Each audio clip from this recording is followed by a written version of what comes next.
Hello everybody, my name is Danny and I make all types of YouTube videos, and one time every month, once a month, I come down to the harbor in the city. And so the harbor in St. John's, Newfoundland, Canada is in the downtown core. So I just take a little walk to the harbor and see whatever I see. So it's a lot of boats and whatever I see in the downtown. So yeah, it's like today is Friday, February 14th, 2025. I believe it's Valentine's Day, so happy Valentine's Day. And it's extremely cold. It's probably like minus 10 degrees Celsius or minus 15 degrees Celsius, something like that. And we got a big snowstorm about a week ago, and last night we got quite a bit of snow. So yeah, we'll just take a look. So the harbor here starts in the downtown area, which is what I'm showing you right now. It's a TD building. So yeah, lots of snow, like I said, and not very many homeless people either. Usually there's a lot of homeless people, but it's so cold that I was walking towards here. I did not see one homeless person in sight. So too cold even for the homeless people. So let's see what we're going to see in the harbor this month. I don't know if we're going to see any boats, or we won't see any cruise ships, because the cruise ship season is over, and the next cruise ship is going to be sometime in May, I believe. So yeah. So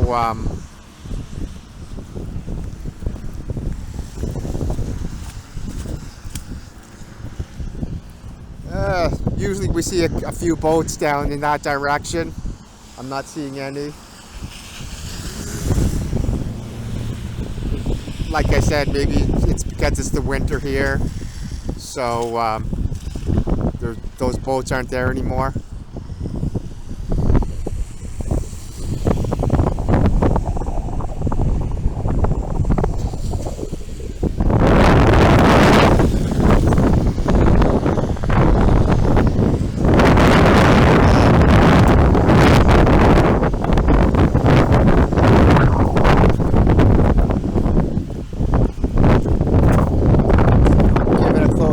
Here.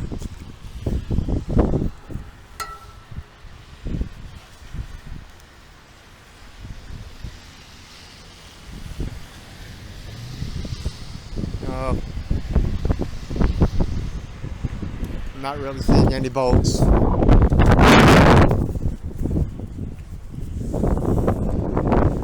The last time when I watched one of these videos that I did, I noticed that my video was bopping up and down quite a bit. That's just walking. It's kind of hard to stabilize the camera when you're walking. So I'll try to have the try to get the camera more steady this time.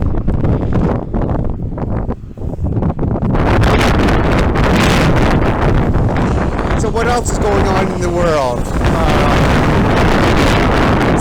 Politics, as the Trump administration is just started already. They're talking about the Attorney General Doherty is suing three governors, and for holding like illegal immigrants, illegal aliens as they call them. So they're not wasting time on that. And yeah, Pam Bondi's kind of interesting, because if you've ever watched like Fox News before, she used to be kind of a guest on Fox News when she was still a prosecutor. And come a long way from that. And then she was the Florida Attorney General, and now the so what else?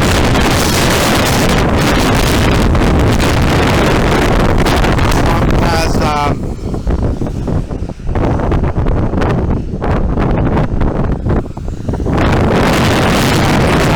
or an executive order that's support the federal government.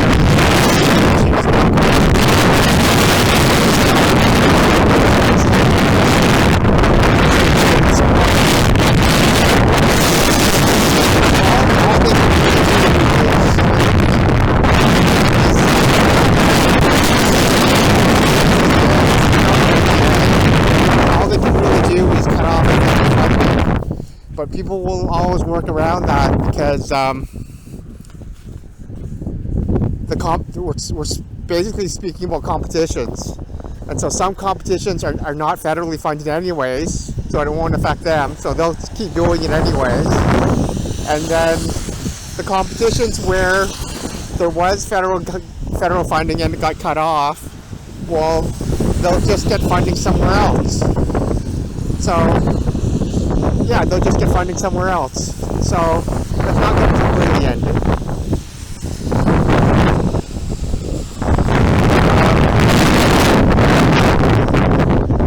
I want to talk about chess a little bit because I'm quite a chess enthusiast, and watch kind of a fair bit of chess, and I keep forgetting to talk about chess.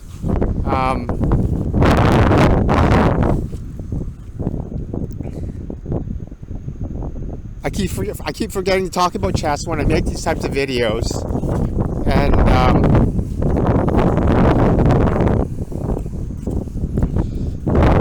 so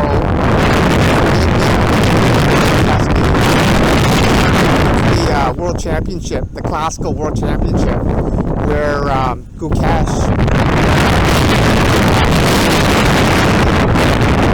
I watched the whole tournament, and it was pretty good because Ding Li has been playing terrible chess for the last year before that World Championship, and they were saying that he was going to get clobbered. It wasn't even going to be close. And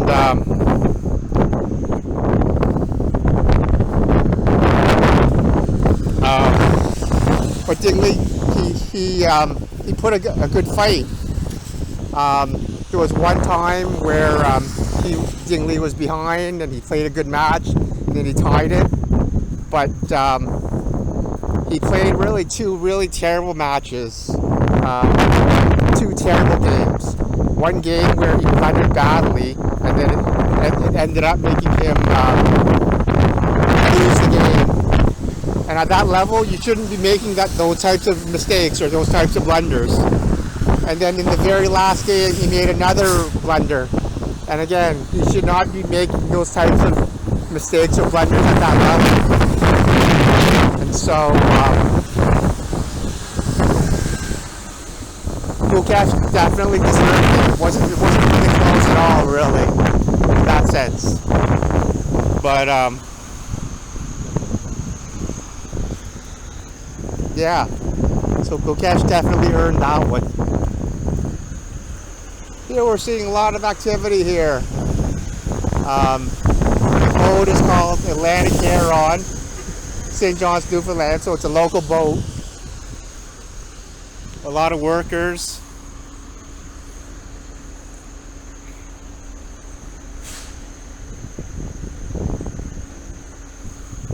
A lot of workers on a Friday afternoon. I think they're loading oil.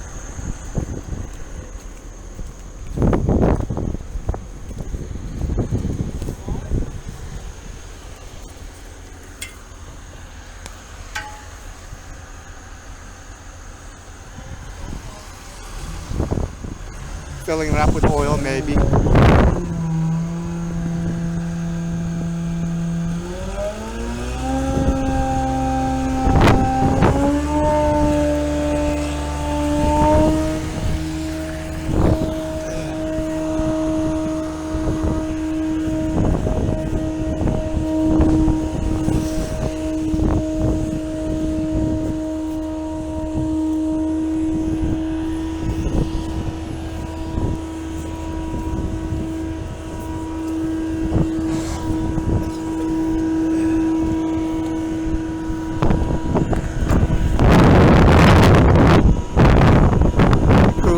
back in.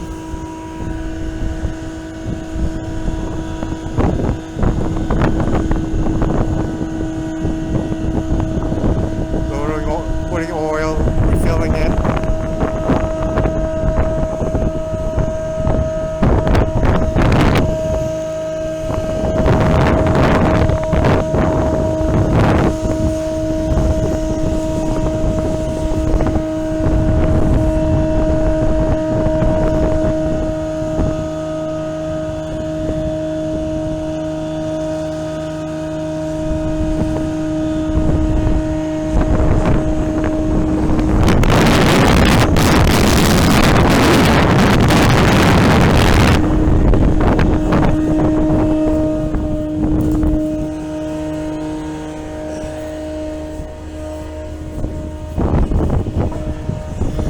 Yeah, that's about.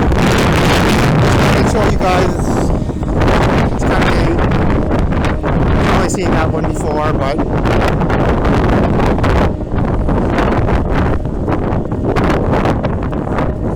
and then I also wanted to finish off by talking about chess. Is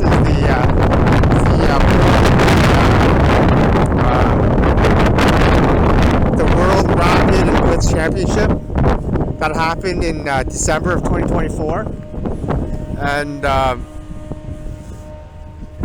so the rapid was pretty good. It was entertaining. And a young guy, I think he's only like 18 or 19, the young Russian guy won it. So congrats to him. And there was a big controversy because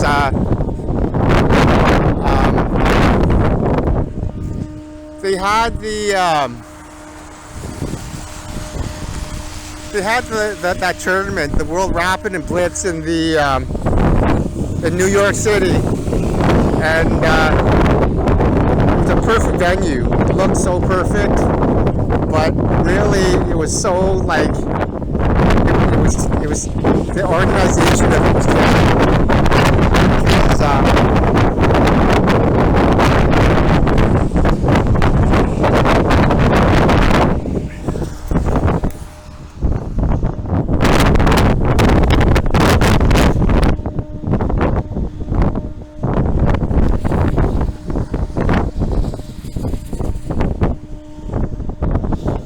So I was just saying that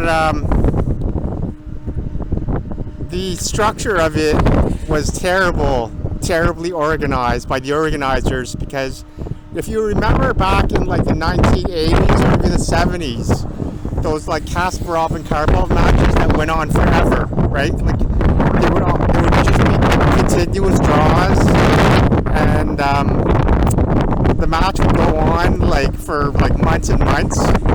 And now with modern chess, you just can't do that because there's so many more draws. And so like now when you watch a tournament, what you're usually seeing in the structure is the Armageddon, right?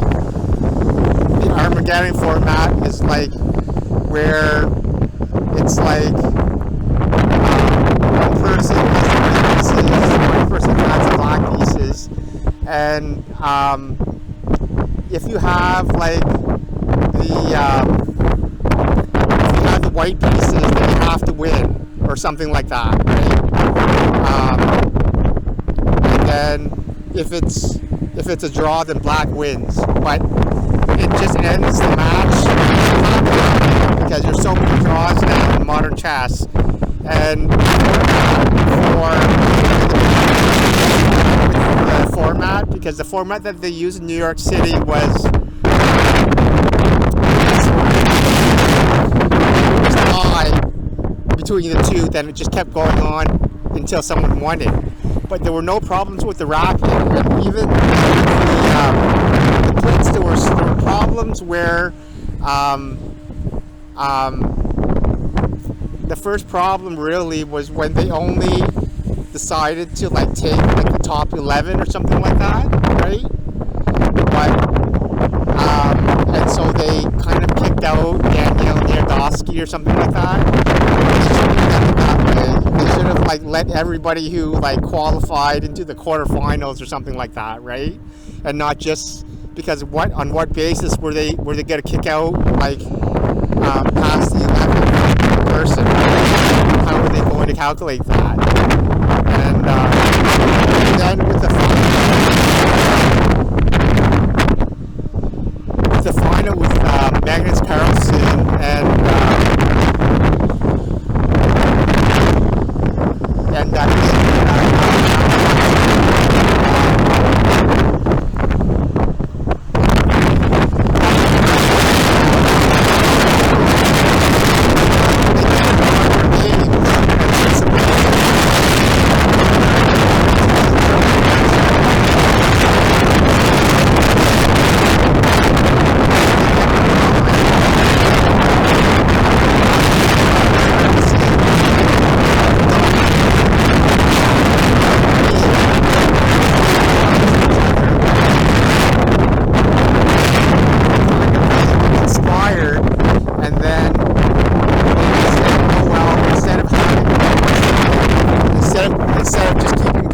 keep on playing, we're just going to split first place into two players. So which means the prize, and you know that's really stupid. That should have never happened. So number one, it should have never been organized like that. There should have been a and then number two, they should have never had. It's very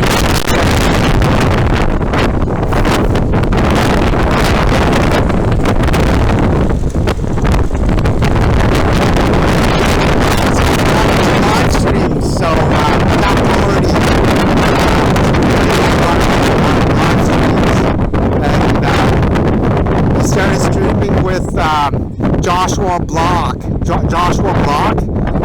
also known as World of T-Shirts. He's based in New York City, and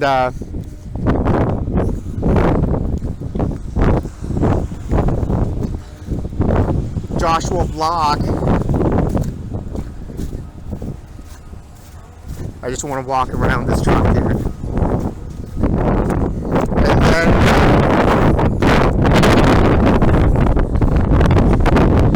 that's a Joshua Block. He's only like 23 or something like that. But he hangs around and lives with this older guy. They call him Mr. Bass. And it's really interesting to see because Jack Doherty visited Joshua Block, World T-Shirts, and Mr. Bass, and they both live in so Joshua they both live together in this little apartment in New York City, and it's just very interesting because it's so small and like so many like shenanigans and things inside that little apartment where I mean it looks really cool to see all of those like totem poles and all the artifacts and stuff. It looks good for the stream too, but like most landlords are not allowed that. It's small.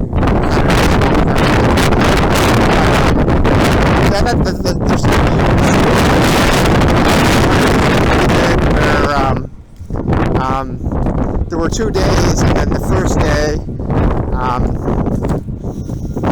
guess one of the owners of Party.com, where they're both live streaming,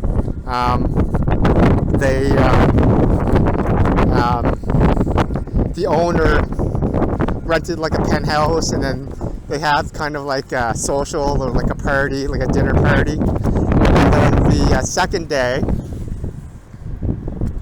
and then on the second day, they went to that huge mall. It's like one of the biggest malls in America, and kind of interesting because they went. I guess there's a state inside the mall, and then they were getting along so well, and then I guess it's like 2 days with each other was probably enough, because they started getting on each other's nerves, and Jack Doherty kept teasing Mr. Bass about like GHB jokes, you know, that chemical that you put into women's drinks and stuff like that, and then I guess towards the end in the mall, Mr. Bass was getting sick and tired of those jokes, and then he fired back, and then there was this little kid that wanted a picture with Jack Doherty, and then Mr. Bass made some joke, like some sort of like pedophile joke right in front of him, and then they got into this big argument, and they started like yelling at each other,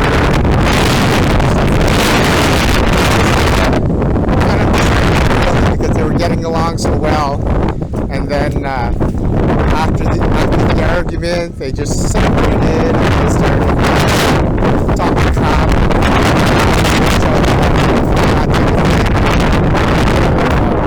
Yeah. So and then they'll probably make up and start streaming together, but it might just be like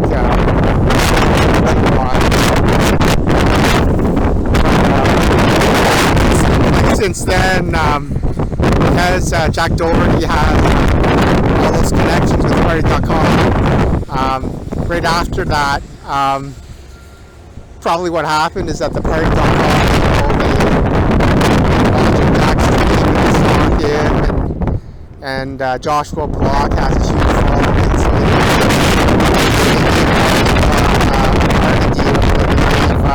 Mr. Bass a party deal too. Supposedly, Joshua Block's party deal is like $300,000 a year, something like that. But anyways, I just want to wrap it up, and we've come to